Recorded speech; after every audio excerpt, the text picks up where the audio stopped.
आज हम एक ऐसे देवता के बारे में जानेंगे जिनका हम प्रत्यक्ष रूप से दर्शन करते हैं और इनकी सवारी क्या है।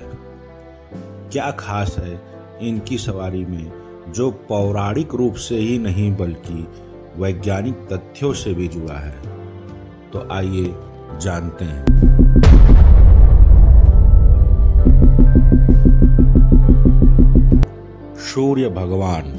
सूर्य भगवान एक ऐसे देवता हैं जिनका हम प्रत्यक्ष रूप से दर्शन कर पाते हैं। सूर्य भगवान 7 घोड़ों वाले रथ पर सवार होते हैं। इन 7 घोड़ों के संदर्भ में कई कहानियां प्रचलित हैं। उनसे प्रेरित होकर सूर्य मंदिरों में सूर्य देव की विभिन्न मूर्तियां भी विराजमान हैं, लेकिन यह सभी उनके रथ के साथ ही बनाई जाती हैं। विशाल रथ और साथ में उसे चलाने वाले 7 घोड़े तथा सारथी अरुण देव। यह किसी भी सूर्य मंदिर में विराजमान सूर्य देव की मूर्ति का वर्णन है।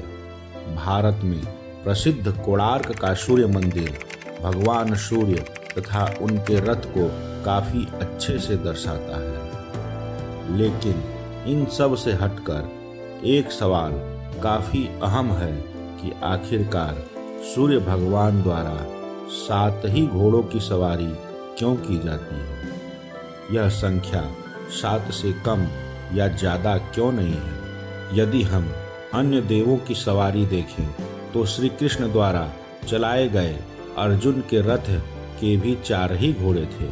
फिर सूर्य भगवान के 7 घोड़े क्यों?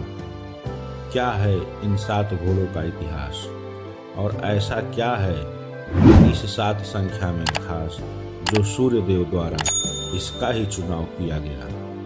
सूर्य भगवान के रथ को संभालने वाले इन 7 घोड़ों के नाम हैं गायत्री, भ्राति, उष्णिक, जगति, त्रिस्तप, अनुस्तप और पंक्ति। कहा जाता है कि यह 7 घोड़े एक सप्ताह के 7 दिनों को दर्शाते हैं। यह तो महज एक मान्यता है जो वर्षों से सूर्य देव के 7 घोड़ों के संदर्भ में प्रचलित है। लेकिन क्या इसके अलावा भी कोई कारण है जो सूर्य देव के इन 7 घोड़ों की तस्वीर और भी साफ करता है।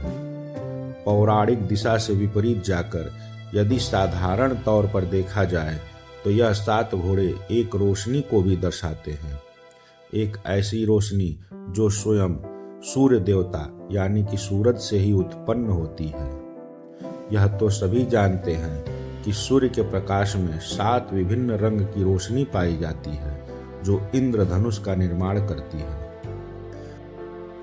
सूर्य भगवान के 7 घोड़ों को भी इंद्रधनुष के इन्हीं 7 रंगों से जोड़ा जाता है। ऐसा इसलिए क्योंकि यदि हम इन घोड़ों को ध्यान से देखें तो प्रत्येक घोड़े का रंग भिन्न है तथा वह एक दूसरे से मेल नहीं खाता है। कई बार सूर्य भगवान की मूर्ति में रथ के साथ केवल एक घोड़े पर 7 सिर बनाकर मूर्ति बनाई जाती है। इसका मतलब है कि केवल एक शरीर से ही 7 अलग अलग घोड़ों की उत्पत्ति होती है। ठीक उसी प्रकार से जैसे सूरज की रोशनी से 7 अलग अलग रंगों की रोशनी निकलती है।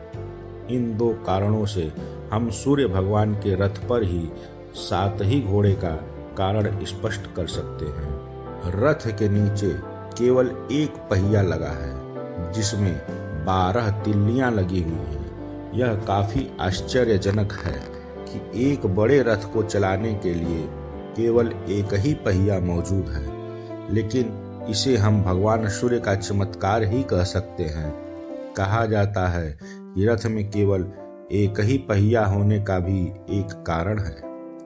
यह अकेला पहिया 1 वर्ष को दर्शाता है और उसकी 12 तिल्लियां 1 वर्ष के 12 महीनों का वर्णन करती हैं। इस प्रकार से केवल पौराणिक रूप से ही नहीं बल्कि वैज्ञानिक तथ्यों से भी जुड़ा है भगवान सूर्य का यह विशाल रथ।